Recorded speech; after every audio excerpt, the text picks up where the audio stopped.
ഈ വിഷയത്തിൽ വളരെ ശക്തമായി മുമ്പോട്ട് പോകാനാണ് ഞങ്ങൾ ആഗ്രഹിക്കുന്നത്.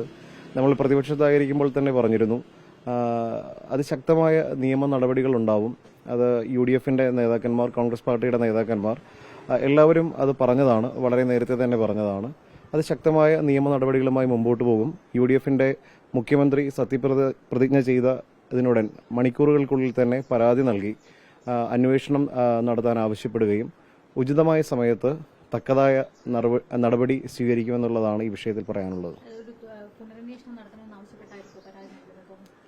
തീർച്ചയായും ഇതിലൊരു പുനരന്വേഷണം ഉറപ്പായും ഉണ്ടാവണം. കാരണം ആദ്യമേ പരാതി നൽകുമ്പോൾ ആ പരാതി സ്വീകരിക്കാൻ തയ്യാറാവാതിരുന്നു. രണ്ടാമത് SP-ക്ക് പരാതി നൽകുന്നു, അത് സ്വീകരിക്കാൻ തയ്യാറാവാതെ വരുന്നു. പിന്നീട് കോടതി ഇടപെടലിലൂടെയാണ് തുടർ നടപടികൾ ഉണ്ടായത്. പക്ഷേ അന്വേഷണം നടത്തി കോടതിയിൽ റിപ്പോർട്ട് കൊടുത്തത് കേരളം മുഴുവൻ കണ്ട, ലോകം മുഴുവൻ കണ്ട ഈ സംഭവം ഇങ്ങനെ ഒരു സംഭവമേ ഇല്ല എന്നുള്ള രീതിയിലാണ് കോടതിയിൽ റിപ്പോർട്ട് കൊടുത്തത് ക്രൈംബ്രാഞ്ച്. അതിനുശേഷം വീണ്ടും ഞങ്ങൾ കോടതിയിൽ ഹർജി നൽകി, വീണ്ടും ഒരു തുടരന്വേഷണത്തിന് ഉത്തരവിട്ടു. പക്ഷെ ഇപ്പോഴും ആ അന്വേഷണം എങ്ങും എത്തിയിട്ടില്ല.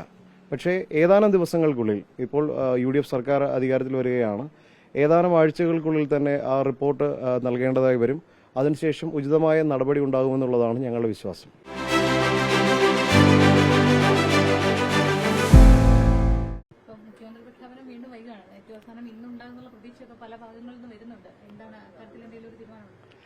തീർച്ചയായും എൻ്റെ ഒരു പരിമിതമായ അറിവിൽ ഇന്നോ നാളെയോ ആയി പ്രഖ്യാപനം വരുമെന്നുള്ളതാണ് മനസ്സിലാക്കുന്നത്.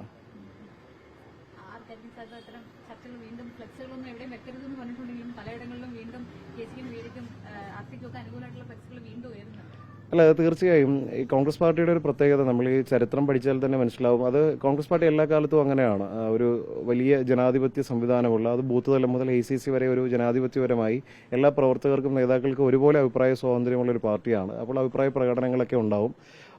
എല്ലാവർക്കും അവരവരുടെ ആഗ്രഹങ്ങളൊക്കെ ഉണ്ടാവും. അത് പലതരത്തിലൊക്കെയാണ്. ചിലപ്പോൾ നവമാധ്യമങ്ങളിൽ പ്രകടിപ്പിക്കും, അല്ലെങ്കിൽ അത് തെരുവുകളിൽ പ്രകടിപ്പിക്കും. അതൊക്കെ സ്വാഭാവികമാണ്.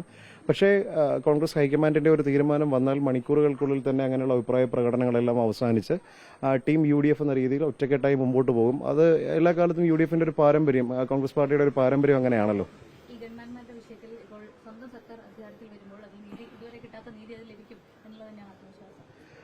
അങ്ങനെ നമ്മളൊരു സ്വന്തം സർക്കാർ വരുമ്പോൾ ഇത് ജനങ്ങളുടെ സർക്കാരാണ്. നമ്മളതിലൊരു പക്ഷപാതിത്വപരമായ ഒരു ഇടപെടലുകളോ നടപടികളോ ഒന്നും ഉണ്ടാവില്ല. നിയമപരമായി ജനാധിപത്യപരമായുള്ള നടപടികൾ മാത്രമേ ഉണ്ടാവൂ. അല്ലാതെ അതൊരു പകപോക്കൽ എന്ന രീതിയിലല്ല.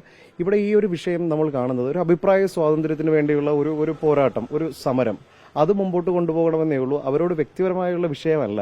ഇത് അടിസ്ഥാനപരമായി ജനാധിപത്യപരമായി സമരം ചെയ്യാനുള്ള, അല്ലെങ്കിൽ പ്രതിഷേധിക്കാനുള്ള, അഭിപ്രായം പറയുവാനുള്ള ഒരു അവകാശം, അതിനുവേണ്ടി മാത്രമുള്ള ഒരു നിലപാടാണ്.